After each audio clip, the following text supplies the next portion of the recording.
Hello बच्चों, कैसे हो आप सब। तो बच्चों हम शुरुआत करते हैं फर्स्ट चैप्टर से। पहला चैप्टर का नाम है पादपों पोषण। ओके, ये है पादपों पोषण। तो बच्चों हमने पोषण के बारे में पिछली क्लास में तो पढ़ा ही है। हमने कार्बोहाइड्रेट, प्रोटीन, वसा, विटामिन, खनिज, इन सब के बारे में पढ़ा है कि ये हमारे भोजन में पाए जाते हैं और ये हमारे विकास के लिए बहुत ही आवश्यक है। इन्हें हम क्या कहते हैं? इन्हें हम पोषक तत्व कहते हैं। ओके, तो बच्चों और आपको पता है कि पेड़ पौधे अपना भोजन स्वयं बनाते हैं, है ना। पेड़ पौधे अपना भोजन खुद ही बनाते हैं, उन्हें किसी और से लेने की ज़रूरत नहीं पड़ती। लेकिन पेड़ पौधों के अलावा जो भी जंतु है, जीव जंतु हैं, वो सभी अपना भोजन कहाँ से प्राप्त करते हैं? वे सभी अपना भोजन पेड़ पौधों से प्राप्त करते हैं। तो बच्चों अब हम इसी साथ चलते हैं आगे, थोड़ा सा हम पढ़ेंगे, देखते हैं बच्चों आगे। हम शुरुआत करते हैं यहाँ से पादपों में पोषण की विधि की। पेड़ पौधे अपना भोजन किस तरीके से प्राप्त करते हैं। केवल पौधे ही ऐसे जीव हैं, ठीक है, केवल पौधे ही ऐसे जीव हैं जो जल, कार्बन डाइऑक्साइड और खनिज की सहायता से अपना भोजन बना सकते हैं। ठीक है, पेड़ पौधे के अलावा कोई भी ऐसे जंतु नहीं है जो खुद बना सकते हैं। केवल पेड़ पौधे ही ऐसे जंतु हैं जो अपना भोजन खुद बना सकते हैं। ठीक है, सजीवों द्वारा भोजन ग्रहण करने एवं इसके उपयोग की विधि को हम क्या कहते हैं? पोषण कहते हैं।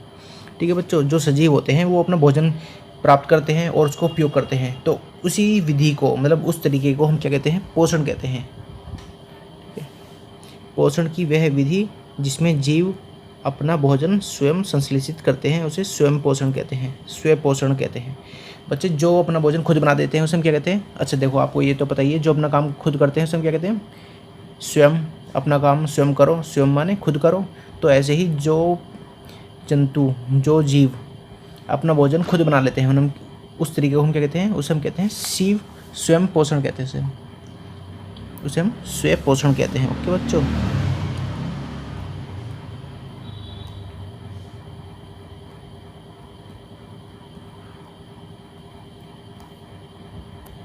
इसलिए बच्चों हम पेड़ पौधों को क्या कहते हैं? स्वयंपोषी कहते हैं। जंतु और अधिकतर अन्य जीव पादपों द्वारा संश्लेषित भोजन ग्रहण करते हैं, उसे हम विषमपोषी कहते हैं, विषमपोषी कहते हैं। तो बच्चों आपको दो चीज़ पता लगी हैं कि अगर कोई जीव अपना भोजन खुद बनाता है उसे हम क्या कहते हैं? उसे हम स्वयंपोषी कहते हैं। और जो दूसरे से भोजन प्राप्त करता है उसे हम कहते हैं विषमपोषी कहते हैं। ओके, आपको ये दो बातें याद रखनी है, ये बहुत ही इम्पोर्टेंट है, स्वयंपोषी और विषमपोषी। ठीक है,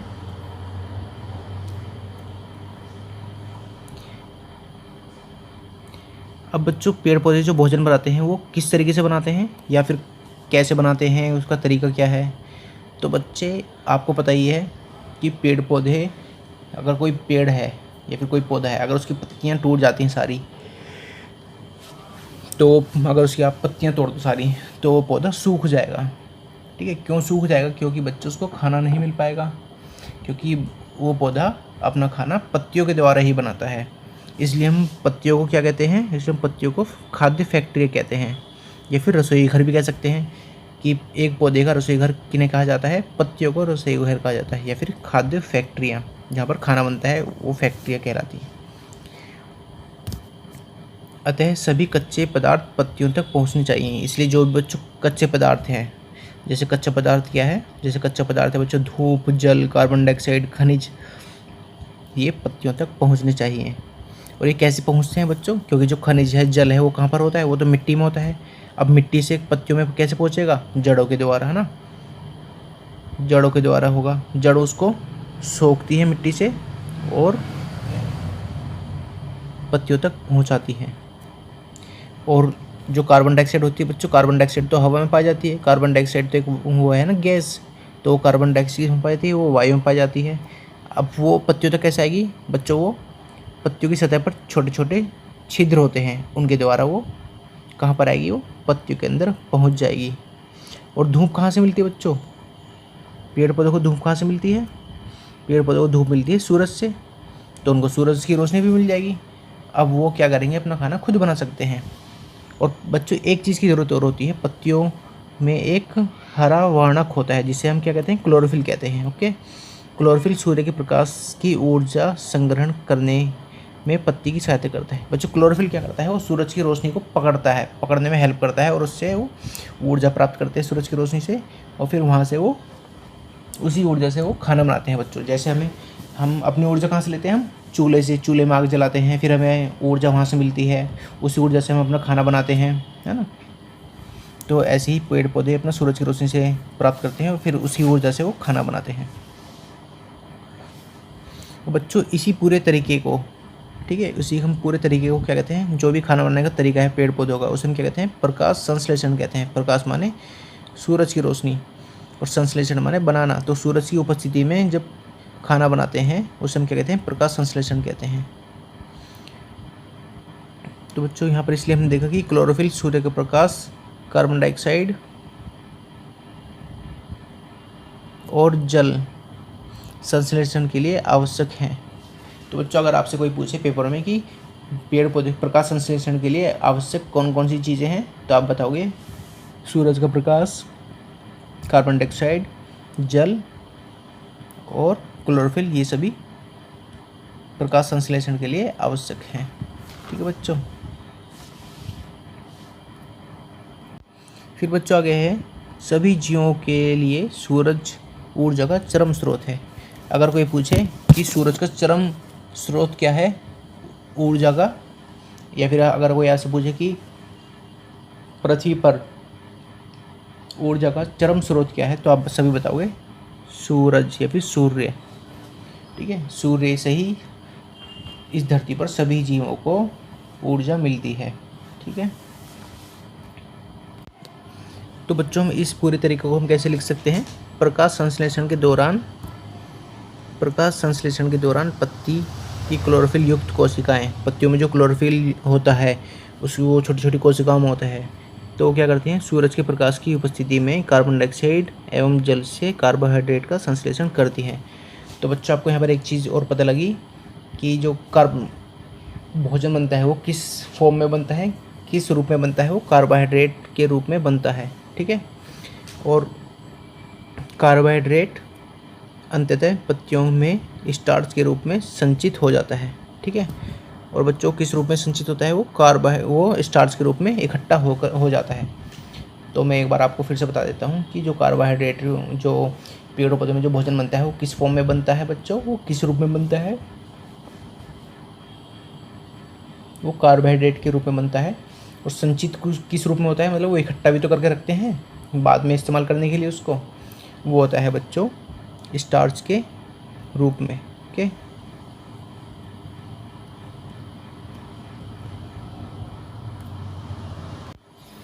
और बच्चों जो पेड़ पौधों में कार्बोहाइड्रेट होता है, ठीक है, वो पत्तियों में संचित हो जाता है या अन्य भागों में हो जाता है, अन्य भागों में संचित हो जाता है, किस रूप में, स्टार्च के रूप में। ठीक है, अब उसके हम आगे एक नई चीज़ पढ़ते हैं कि पेड़ पौधों की जो पेड़ पौधे होते हैं इनकी पत्तियों का हरा रंग किसकी वजह से होता है, उनका हरा रंग भी क्लोरोफिल की वजह से ही होता है। ओके, पेड़ पौधों की पत्तियों का हरा रंग किसकी वजह से होता है, क्लोरोफिल की वजह से होता है। ये लिखा हुआ है यहाँ पर। ओके, क्लोरोफिल जिसके कारण ये हरे रंग के दिखाई देते हैं। ओके, और बच्चों शैवाल जो होते हैं वो भी प्रकाश की उपस्थिति में अपना भोजन स्वयं बनाते हैं। ओके, अगर कोई पूछे कि शैवाल अपना भोजन किस प्रकार बनाते हैं, तो लिखना है कि शैवाल अपना भोजन स्वयं बनाते हैं, प्रकाश संश्लेषण के द्वारा ही बनाते हैं वे भी। ओके,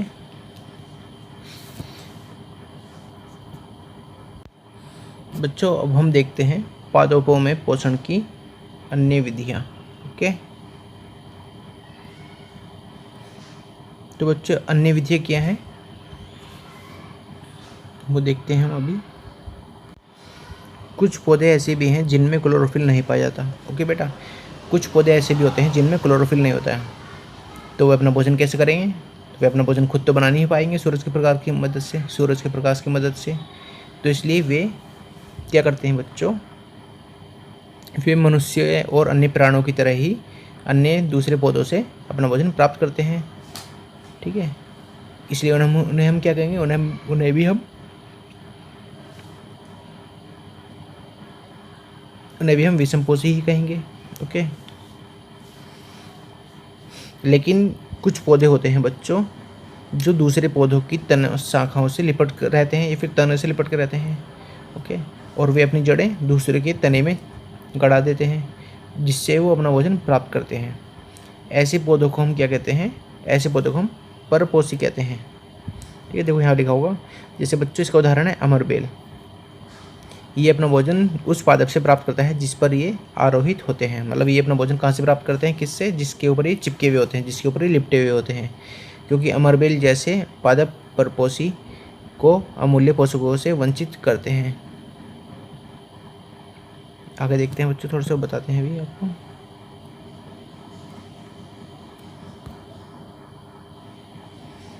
अतः इन्हें परजीवी कहते हैं। बच्चों ये जो अमरबेल है, ये जो दूसरे पौधे का भोजन है सारा, उसके लिए जो महत्वपूर्ण पोषक तत्व हैं ये तो खुद ही ले लेते हैं। तो इसलिए हम क्या कहते हैं? इन्हें परजीवी भी कहते हैं। और बच्चों कुछ पौधे ऐसे भी होते हैं जो छोटे छोटे कीटों को पकड़ते हैं और उनको पचाकर अपने जो उनके जो पोषक तत्व हैं उनको प्राप्त करते हैं। ठीक है, जैसे कि क्या होता है, जैसे अभी मैं आपको एक दिखाता हूँ नीचे। जैसे आपने यहाँ पर देखा है बच्चों, ये हमारा ये ढक्कन है।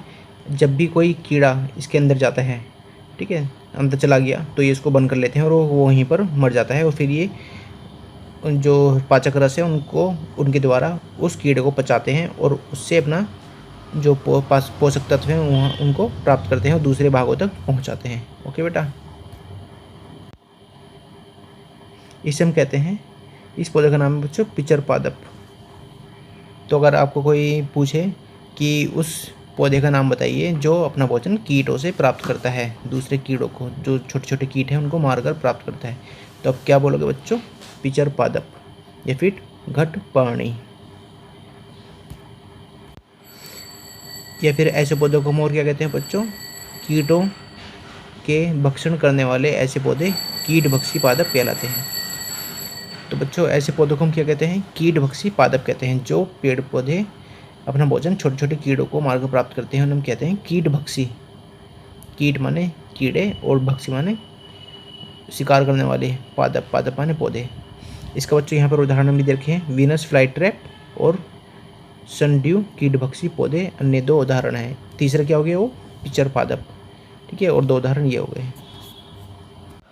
अब बच्चों है मृतजीवी।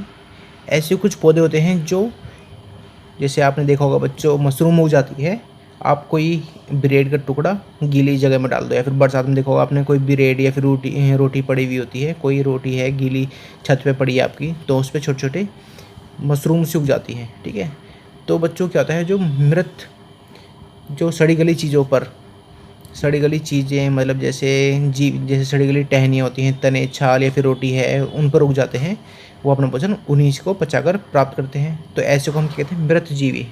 मृतजीवी माने मरी हुई जीवों से प्राप्त करने, जो भोजन प्राप्त करते हैं हम मृतजीवी कहते हैं। इसका उदाहरण है बच्चों मशरूम। ओके, छत्रक।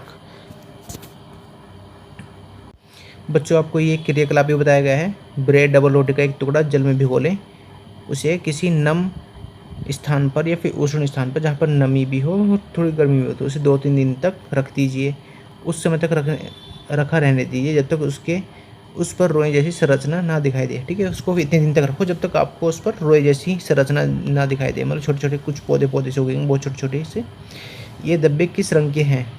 ठीक है, किसी आवर्धक लेंस से या फिर सूक्ष्मदर्शी लेंस से आप इसको देखोगे, आपको रुई के धागों की संरचना दिखेगी। मतलब रुई के धागों जैसे, जैसे रुई के धागे होते हैं ना छोटे छोटे, आपको ऐसी संरचना दिखाई देगी। ठीक है, ये इन्हें क्या कहते हैं बच्चों? इन्हें हम कवक कहते हैं, फंजाई कहते हैं, फंजाई। तो आप भी करके देख सकते हो। आप कोई ब्रेड का टुकड़ा हो या फिर रोटी हो, उसको आप गीला करके 2-3 दिन छत पर रख देना, जहाँ पर नमी रहे थोड़ी सी। ठीक है, एक गीले कपड़े के ऊपर रख देना, ऑफिस को देखना आप 2-3 दिन बाद, तो आपको उस पर रुई की जैसी संरचनाएं दिखाई देंगी। उन्हें हम क्या कहते हैं? कवक या फिर फंजाई कहते हैं। ओके, तो वो बच्चों जो कवक उग जाते हैं वो मृत, जो सड़ी गली चीज़ें हैं उन्हीं पर तो उगे हैं। ठीक है, इस प्रकार की पोषण प्रणाली को, जिसमें जीव किसी मृत या विघटित जीव पदार्थों से पोषण प्राप्त करते हैं उन्हें मृतजीवी पोषण कहते हैं। बच्चों इस प्रकार के पोषण को, जहाँ पर एक पौधा या फिर कोई जीव है जो मरी हुई चीज़ों से अपना भोजन प्राप्त करता है, पोषक तत्व प्राप्त करता है, उसमें क्या कहते हैं, उसे हम मृतजीवी पोषण कहते हैं। मृतजीवी पोषण प्रणाली का उपयोग करने वाले जीव मृतजीव कहते हैं, और ऐसे जीवों को हम क्या कहते हैं, उन्हें मृतजीव कहते हैं, मृतजीवी। इसका उदाहरण है बच्चों कवक या फिर फंजाई। ठीक है, ये चमड़े, कपड़े, अन्य पदार्थों पर भी उग जाते हैं। ओके, अगर आपका कोई कपड़े गीले हैं, बरसात में आपने कपड़े गीले रख दिए, अपनी वॉशिंग मशीन में डाल दिए या फिर कहीं रख दिए ऐसे ही, उन्हें सुखाए नहीं सही से, तो वो वहाँ पर भी उग जाएंगे। ओके, और बच्चों एक अन्य प्रकार है सहजीवी संबंध, जहाँ पर दो जीव एक साथ रहते हैं, संबंध बनाकर रहते हैं, मतलब ठीक है, आपस में मिल बांट के खाते हैं। जैसे आप दो बच्चे मिल बांट के खाना खाते हो कभी क्लास में, तो वहाँ क्या होता है, सहजीवी संबंध। ऐसे यहाँ पर जब दो जीव एक दूसरे के साथ रहते हैं, जब दो जीव एक दूसरे के साथ रहते हैं, अपना आवास और भोजन, पोषक तत्व एक दूसरे के साथ बांटते हैं, इसे हम सहजीवी संबंध कहते हैं। इसका उदाहरण क्या है बच्चों, कुछ कवक होते हैं वो पेड़ों की जड़ों में रहते हैं। ठीक है, वृक्ष, पेड़ क्या करता है बच्चों, उनको पोषण प्रदान करता है और बदले में जल और पोषकों का अवशोषण में सहायता मिलती है। और बच्चों उसको बदले में क्या मिलता है, जो कवक होते हैं वो पानी को सोखने में मदद करते हैं वो उसकी। ठीक है, वृक्षों के लिए यह संबंध का विशेष महत्व होता है। बच्चों वृक्षों के लिए आपस में दोस्ती इनकी बहुत ही अच्छी होती है इनकी। ठीक है, सहजीवी संबंध किस किस में, पेड़ पौधे में और कवक में। इसका जो उदाहरण बच्चों क्या है, लाइकेन। लाइकेन कहे जाने वाले कुछ जीवों में दो भागीदार होते हैं। इसमें एक क्या होता है बच्चों, शैवाल होता है, दूसरा कवक होता है। तो आपसे पूछ सकते हैं कि लाइकेन के दो भागीदार के नाम बताओ, शैवाल और कवक। मतलब ये आपस में एक दूसरे के साथ रहते हैं। ठीक है, शैवाल में क्लोरोफिल उपस्थित होता है, जबकि कवक में क्लोरोफिल उपस्थित नहीं होता। तो बच्चों क्लोरोफिल होता है तो क्या होगा, शैवाल अपना भोजन बना सकता है और वो कवक को देगा। ठीक है, कवक शैवाल को रहने का स्थान देता है और कवक क्या करता है, उसको रहने का स्थान देता है, और जो शैवाल है वो उसको खाना देता है। तो रहते ना मिलजुल कर आराम से। तो एक इसका उदाहरण बच्चों ये लाइकेन। ठीक है, या फिर सहजीवी संबंध का उदाहरण है। ओके, अब बच्चों आपको पता है कि जो मृदा है, मिट्टी है, उसमें पेड़ पौधे होते हैं। जैसे खेत में पेड़ पौधे होते हैं, तो वहाँ से जो पेड़ पौधे होते हैं वो मिट्टी से जो खनिज तत्व होते हैं उनको अवशोषित करते हैं, उनको लेते हैं। लेकिन एक टाइम पर तो उनकी कमी हो जाती होगी, तो वो दोबारा से कैसे आते हैं, ठीक है, वो मिट्टी में वापस से कैसे आते हैं सारे खनिज। तो बच्चों कैसे आते हैं, अभी हम उसके बारे में पढ़ेंगे। उर्वरक एवं खाद में नाइट्रोजन, पोटेशियम, फास्फोरस जैसे पोषक तत्व होते हैं। पादपों द्वारा लगातार उपयोग किए जाने के कारण मृदा में इनकी कमी होती है। वैसे जो पेड़ पौधे इनको बार बार लेते हैं तो मिट्टी में इनकी कमी हो जाएगी। तो अब ये जो पोषक तत्व हैं मिट्टी में वापस कैसे आएंगे। इसलिए इनकी कमी को पूरा करने के लिए मिट्टी में समय समय पर उर्वरक और खाद मिलानी आवश्यक होती है। या फिर बच्चों क्या होता है, पादपों को प्रोटीन बनाने के लिए सामान्यतः नाइट्रोजन की आवश्यकता होती है। फसल कटाई के बाद मृदा में नाइट्रोजन की कमी हो जाती है। जब फसल काट लेते हैं तो उसमें नाइट्रोजन की कमी हो जाती है, क्योंकि वो तो सारा नाइट्रोजन तो पौधे ले लेते हैं। इसलिए बच्चों वायु में नाइट्रोजन गैस प्रचुर मात्रा में उपलब्ध होती है, परंतु पौधे उस नाइट्रोजन को हवा से नहीं ले सकते, वो पानी के साथ ही उसको अवशोषित करते हैं। तो बच्चों इसलिए वहाँ पर क्या काम आते हैं, वहाँ पर कुछ जीवाणु होते हैं जैसे कि राइजोबियम, वो हवा से सोखते हैं और मिट्टी में मिलाते हैं। ओके, कुछ जीवाणु राइजोबियम कहलाते हैं, वायुमंडलीय नाइट्रोजन के विलय पदार्थों में परिवर्तित कर देते हैं। जो वायुमंडल में नाइट्रोजन पाई जाती है उनको विलय पदार्थों में परिवर्तित कर देते हैं। ठीक है, और फिर वो मिट्टी में मिल जाती हैं। परंतु राइजोबियम अपना भोजन स्वयं नहीं बना सकते। ये चना, मटर, मूंग, सेम अन्य फलीदार पादपों की जड़ों में रहते हैं। ये जो जीवाणु हैं बच्चों, ये कुछ पौधे होते हैं, ठीक है, दालें, चना, मटर, सेम, इनकी जड़ों में, इनके पौधों की जड़ों में रहते हैं और उन्हें नाइट्रोजन की आपूर्ति कराते हैं। ठीक है, तो अगर आपसे कोई पूछे कि राइजोबियम जीवाणु कहाँ पर पाया जाता है, तो आप बताना चना, मटर, मूंग, सेम और अन्य फलीदार जो पौधे होते हैं, पेड़ पौधे होते हैं, उनकी जड़ों में रहते हैं। तो बच्चों राइजोबियम जीवाणु को आवास, जो ये पेड़ पौधे हैं ये क्या करते हैं, राइजोबियम को आवास और खाद्य पदार्थ प्रदान करते हैं, ठीक है। और राइजोबियम क्या करता है, उनको नाइट्रोजन की प्राप्ति कराता है, आपूर्ति कराता है।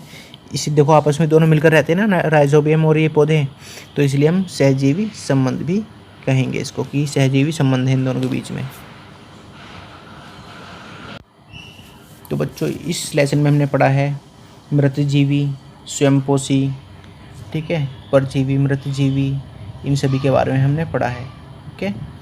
सहसंबंध जीवी, इनके बारे में पढ़ा है। राइजोबियम जीवाणु के बारे में पढ़ा है।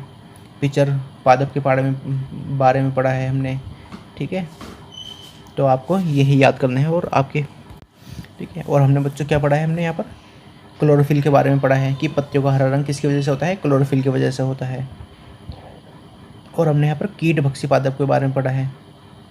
प्रकाश संश्लेषण के बारे में पढ़ा है। अगर कोई पूछे आपसे कि प्रकाश संश्लेषण में आवश्यक चीज़ों के नाम बताइए, तो आप क्या बताओगे, सूर्य का प्रकाश, क्लोरोफिल, CO2, जल, CO2 मतलब कार्बन डाइऑक्साइड, और जल। और बच्चों ये भी पता है कि CO2 जो कार्बन डाइऑक्साइड है वो तो एक गैस है, तो पेड़ पौधे कैसे प्राप्त करते हैं उसको, पत्तियों में जो रंध्र होते हैं, छिद्र होते हैं, उनके द्वारा प्राप्त करते हैं पत्तियों की सतह पर। और पेड़ पौधे अपना जल कहाँ से प्राप्त करते हैं, मिट्टी से, जड़ों के द्वारा प्राप्त करते हैं, ओके बेटा। तो इस चैप्टर में आपके ये सब है, ये फर्स्ट चैप्टर है, इसके आप प्रश्न उत्तर करने की कोशिश करें, ओके बेटा।